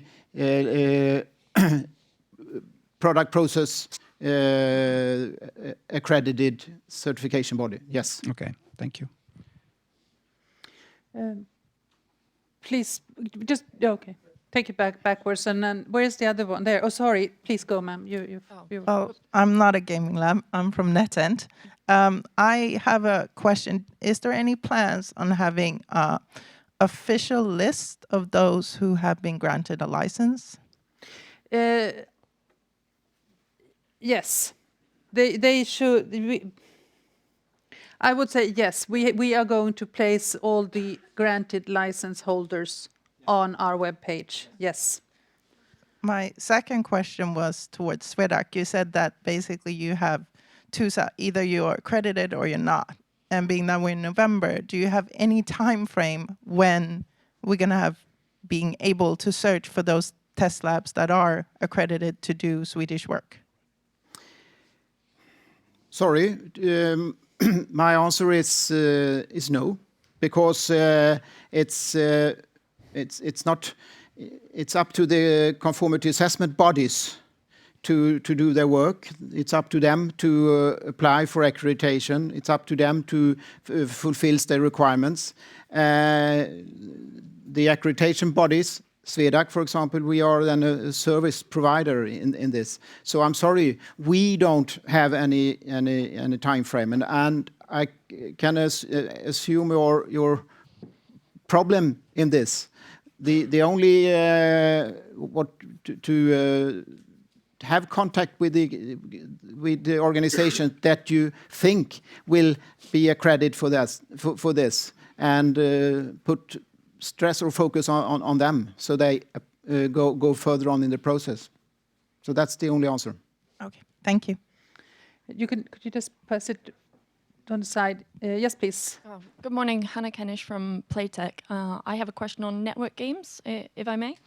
So for the likes of poker, bingo, and jackpots, which all have a shared pot, the regulations provide that with approval, operators can cooperate in the EEA or in international jurisdictions. Will you be granting explicit approval for that cooperation prior to the 1st of January? And my second question, which relates to that, is in practice, it's often a B2B supplier or a network operator who has the agreement with multiple different license holders. Is that something that you will permit in order to grant that approval? To answer your first question, it's not nothing I can answer today, because those applicants are part of the application, which means that those will be approved or not approved in the application. The second question is that, yes, we have, as you might know, is that in the first suggestion, what do you call it, in the investigation prior to the legislation, or to the what we call previous work, it was suggested that you would have a license for B2B providers, but that was not, it's not in the legislation anymore. And yes, we do understand that as a B2B company, you can have very many operators that you are providing your game to, and you cannot have a license, but you can be assessed according to the regulation, so that the assessment happens with you, and then you have you have to have an agreement with the operator. And if you have an assessment that is according to the legislation and done properly, etc., then we will accept that for that, which means that in the end, that if you do a change in your game, or that needs is critical, for example, and you provide this to 10 operators, that would mean that 10 operators would need to reassess this particular part, and that means that 10 accredited bodies would probably visit you to look at it. But if you are assessed and it is your change is reassessed, then the 10 operators would, depending on your agreement, can say that it's already done.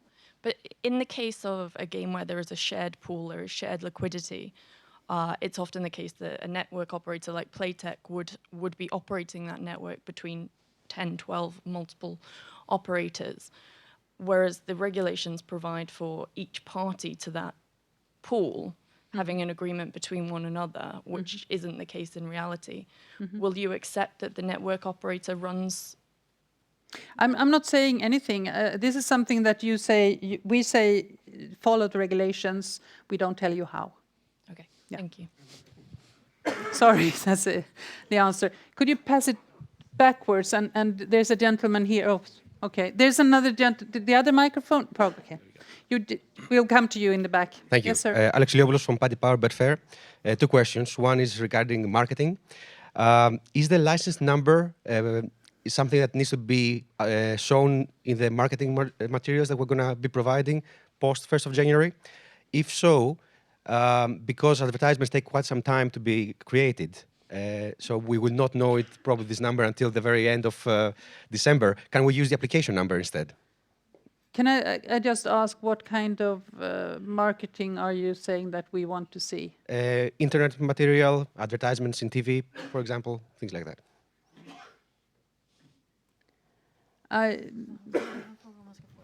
Ja, jag vet, men do we really want to know this material?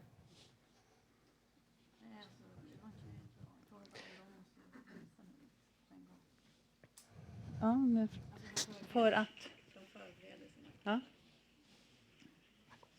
Ja. Nej. Nej. Nej. Och det kommer inte ha sen heller. Nej. No. It's a bit confusing, because no, we don't want to really know your activities. But does the number need to be on those marketing materials? But I don't know what number we're talking about. The license number that you're going to be giving us after you grant us the license. I don't know. No. That's a question I can't answer. We can take that back to us, you need to provide your marketing material with a license number. When will you get the license number? We take that back with us. And the second question is around the self-exclusion. I know you don't want to answer any technical questions, so I'm not going to ask these. However, we are in November, and there is no possibility for any of us to connect to the system to test it, apart from the testing material that you have been providing us. And that takes quite some time for development to be done for it. Do you see any risk that there is not going to be sufficient time for us to integrate and provide compliance? Because it is part of the application of the license, right? In order for you to grant the application, we need to connect to the system, and we need to provide you evidence of that connection. If the system is not ready, how can we provide that? Thank you. The little answer I can give you in this perspective is that when you get your license, you will also get the key so that you can connect. And yes, according to the regulation and legislation, you have to be connected when you are up and running. Of course, as long as our system is also up and running, but it is supposed to be up and running. I know there's testing going on, but I also know that it's a bit difficult with the load testing. Yes. Yeah. Okay. All right. Thank you. Yeah.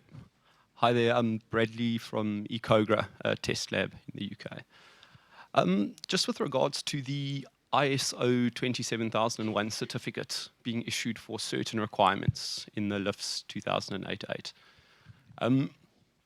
Obviously, there's a lot of license applicants that won't be ISO 27001 certified, and it is obviously an intensive process, getting to that place. So not many license applicants are going to be able to provide an ISO 27001 certificate. For those particular requirements, is it sufficient that a laboratory with the ISO 17021-1 accreditation provides a certificate showing conformity to those particular requirements, rather than an ISO 27001 certificate, which obviously shows conformity to the full ISO 27001 standard? As I interpret your question, is a little bit about the transition and period. And at the 1st of January, the applicant need to confirm that they fulfill all requirements, and they have to show how they fulfill all requirements. And then there is a timeline until end June to get all relevant documentation from accredited organization according to the laws and regulations. And the question is, after the transition period, your idea is not applicable. That will not fulfill the requirements. So isn't that alternative B? Yeah. That's exactly what alternative B means. So the question here is, isn't that alternative B? Alternative B, you need to be accredited according to 17065 standard. It's a product and process certification body. And the question was not about 17065, so that was not alternative B. But yes, alternative B is applicable if you're on accredited certification body fulfilling that requirement. No, but we have to have a microphone. Only two alternatives, A and B, to be from the accredited certification body that fulfills 17021-1 and 27006, or alternative B, 17065, when the transition period is over. I think just to clarify, so to be ISO 27001 certified isn't a requirement of the Swedish regulations. And the requirements within the regulations are a subset of ISO 27001 requirements. So what I'm trying to gather is that a certificate that doesn't state that the organization's fully ISO 27001 certified, but rather meets the Swedish regulations provided by an accreditation body, or an accredited body to 17021-1. Is that sufficient? You add on another alternative, and the quick answer on this alternative is no. because that's not in the guidelines, that you add on an alternative more, and that is not in the guidelines. So, Can I just ask a question? Are you asking if the accredited body or the gambling company, the operator? So I'm asking from the operator's perspective in terms of Yeah. what they hand in, And to evidence compliance. de behöver inte vara ISO-certifierade. Självföretaget. Spelföretaget behöver inte vara certifierat. Det är bara ackrediterade organet som ska certifiera. nej, det är det ju inte. Så här blir det då. So you add on another alternative, and the basis, we have these two alternatives. To the conformity assessment body is accredited according to 17021-1 and 17027-2006. Or the other B alternative is that the conformity assessment body is accredited according to 17065. So that's how it's built up. Yeah, no, and I mean, if the certification, ICOGA is a certification body, we've got ISO 17021-1 with 27006. What I'm asking is, it says an ISO 27001 certificate needs to be provided as evidence for conformity with those subset of requirements. Yes, it's also in the chapter 2. Chapter 2, Section 2. In order to ensure that the accredited body meets all the requirements, issued certificates and other documents relating to the operation must be attached.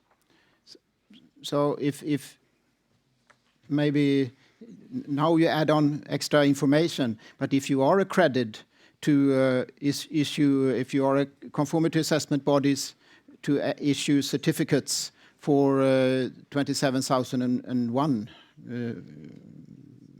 yeah. What's the problem? No, the problem is, we couldn't just go out and dish out an ISO 27001 certificate based on testing against Swedish regulations. There's a full management system assessment that goes into that takes many months or years in some cases. Okay. All right. So okay, you act both as a testing laboratory as well as a certification body and inspection, but you will be a service provider to gaming companies. Yes.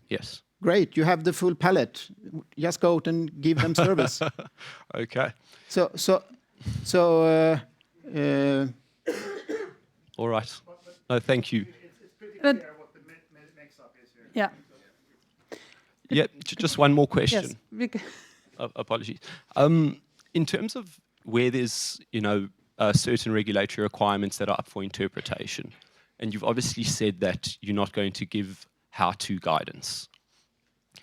In terms of your thinking and how you will approach, compliance versus non-compliance, which is obviously important for a certification body test house to understand.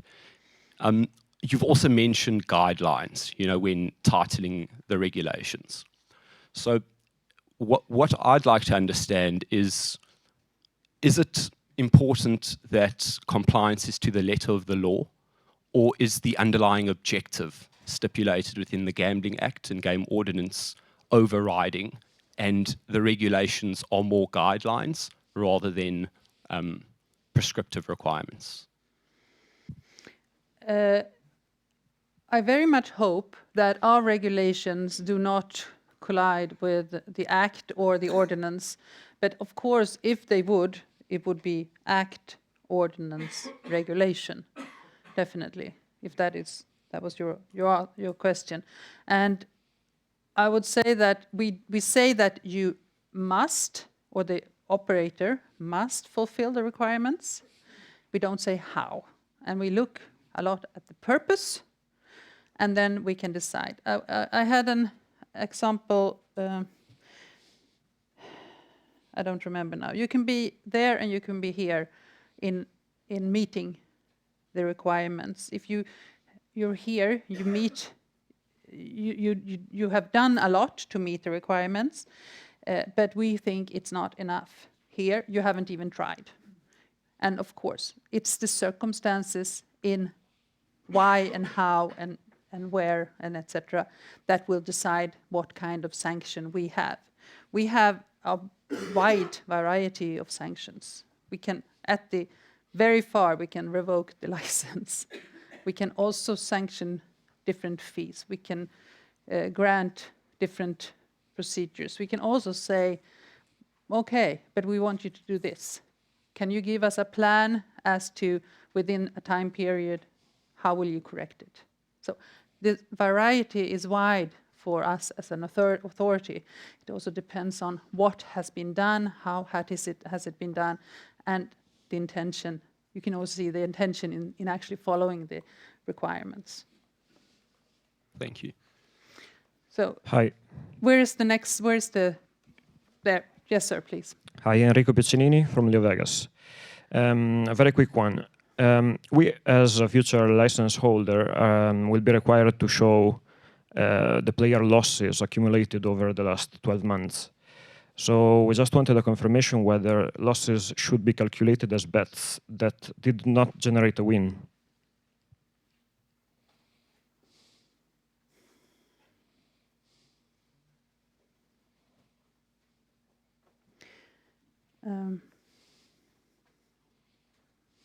I would say that if you put in 100 krona to your account and you have 40 left, your loss is 60. If you have 100 kronas, you have 400, so you have 500, and from 500 you have, I don't know if I want to go into this really, but if you then have 300 left, your loss would probably still be 200. I mean, every loss is actually fewer money than you had at the point where you started. Okay, so we need to keep deposits into account, basically. No, let me take that one back, okay? I don't want to answer too premature here.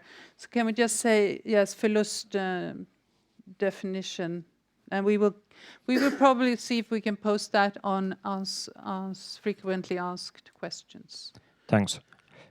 Another one, I know that you already talked about this, but regarding logos, when it comes to mobile games, so the surface is very limited, so putting the logos on the pages where gameplay happens would not only undermine the user experience, but also probably make the logos unreadable, which would go against what you stated earlier. So how should we go about it? I don't have an answer to that one. It's a regulation that needs to be followed. And how you do it, unfortunately, is up to you. We can supervise it. If we see that it's unreadable, etc., either we can re-regulate or something like that if we need it, but I think we have thought this one through quite thorough, or we can also regulate more in detail if we find that they are becoming so small that they're not visible. It has to be applicable to the games that are provided. Okay, thanks. Very last one. Together with the application documents, we are required to send declaration from CAB that they began the testing work. So the question is, what if the CAB is still in the process of getting accredited? Would this be considered as acceptable, or should we wait for it to become accredited? The transition rule says that the applicant can show that the accreditation process has begun.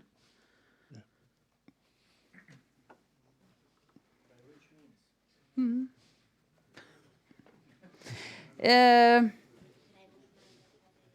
You should always know that not to ask any questions you don't really want the answer to. Sorry. This is Francesco from BMM again.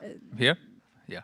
Okay, could you please pass it forward so we have we only have four more minutes. Hello, I'm from Evolution Gaming. I have a question about the jackpot pools.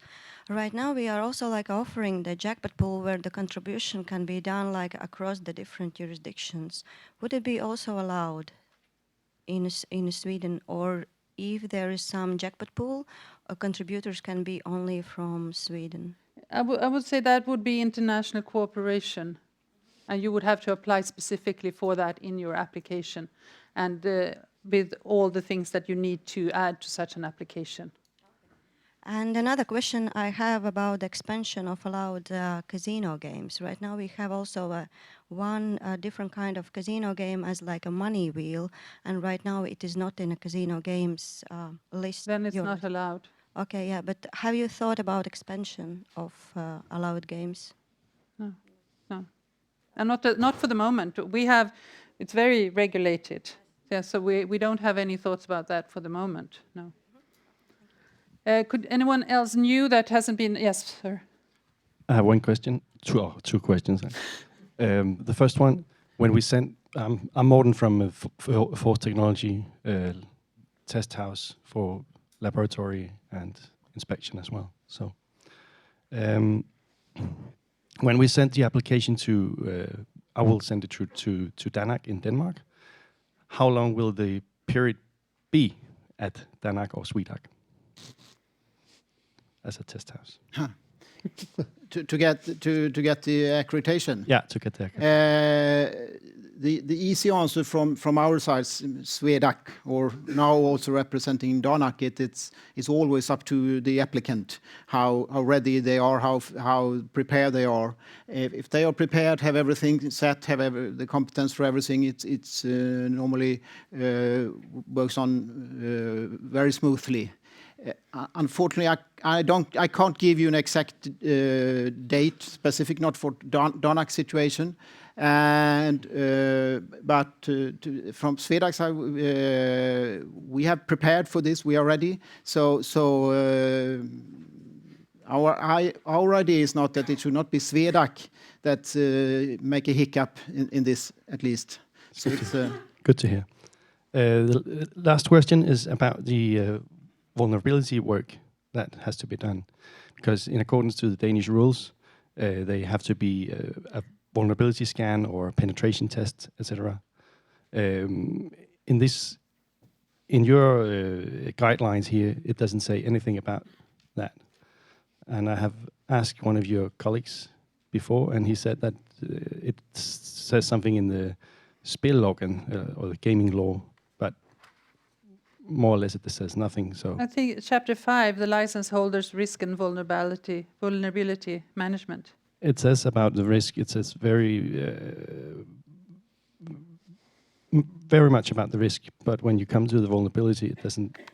It just says. I think it's in the paragraph 5. There has to be a function that is documented routines for handling of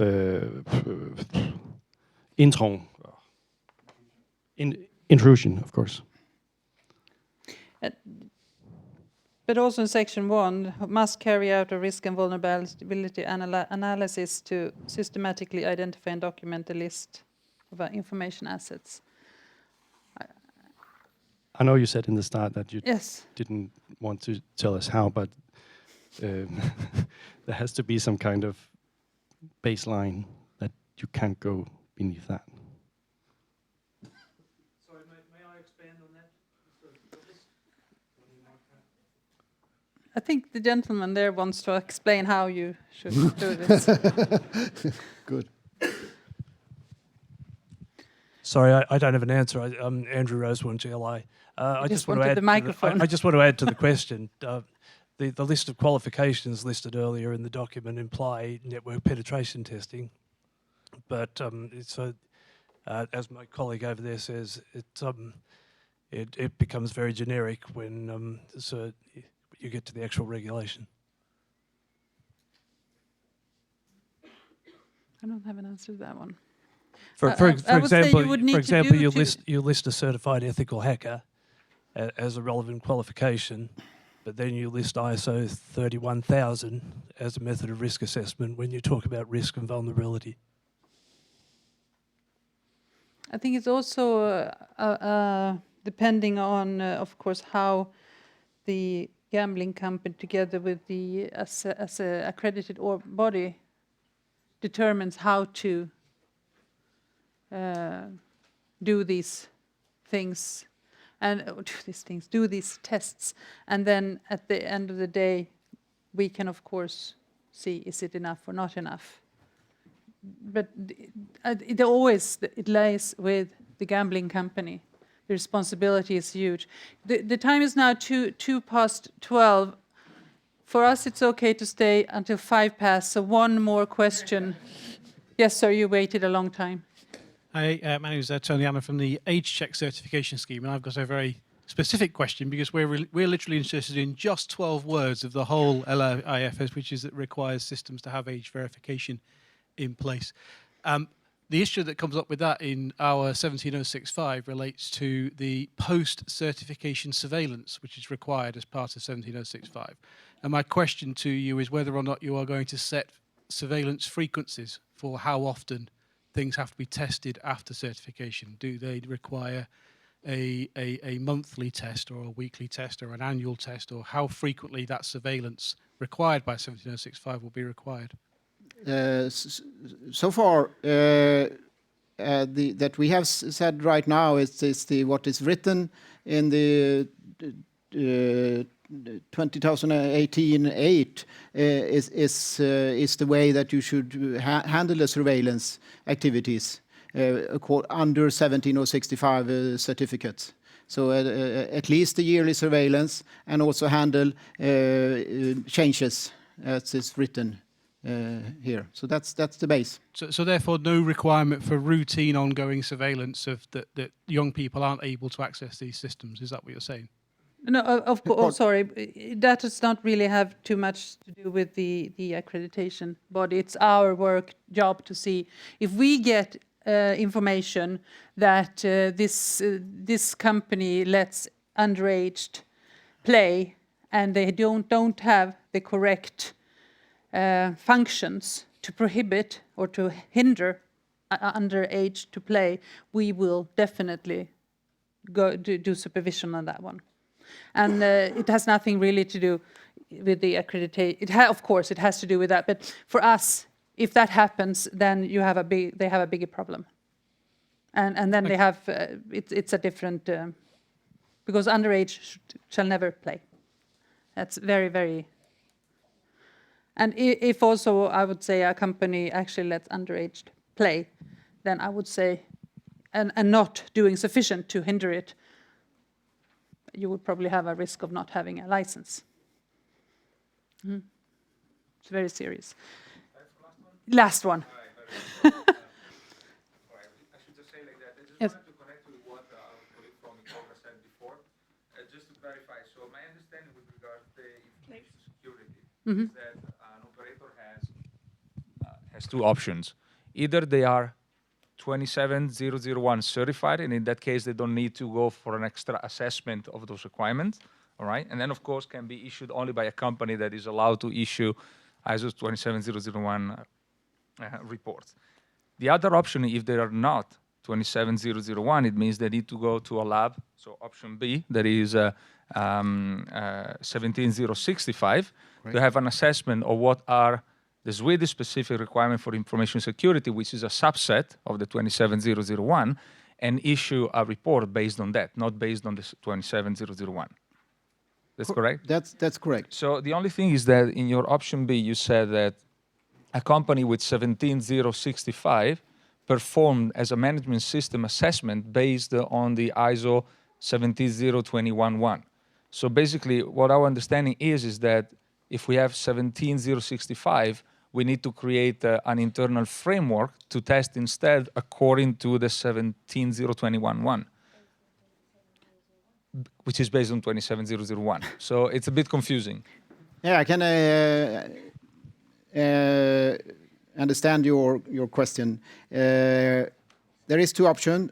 One is A, clear.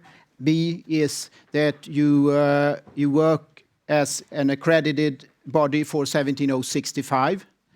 Doing 17065 certificates for product or processes, the base for that is always part testing, part inspection, part management system audits. So that's always the part in this. And this need to be combined. So that's why we pointed out here is that it should be focusing on the principle of having as a management system working inside the company. So in this case, having an ISMS audit based on the Swedish requirements that are, of course, taken from the 27001 is going to be sufficient.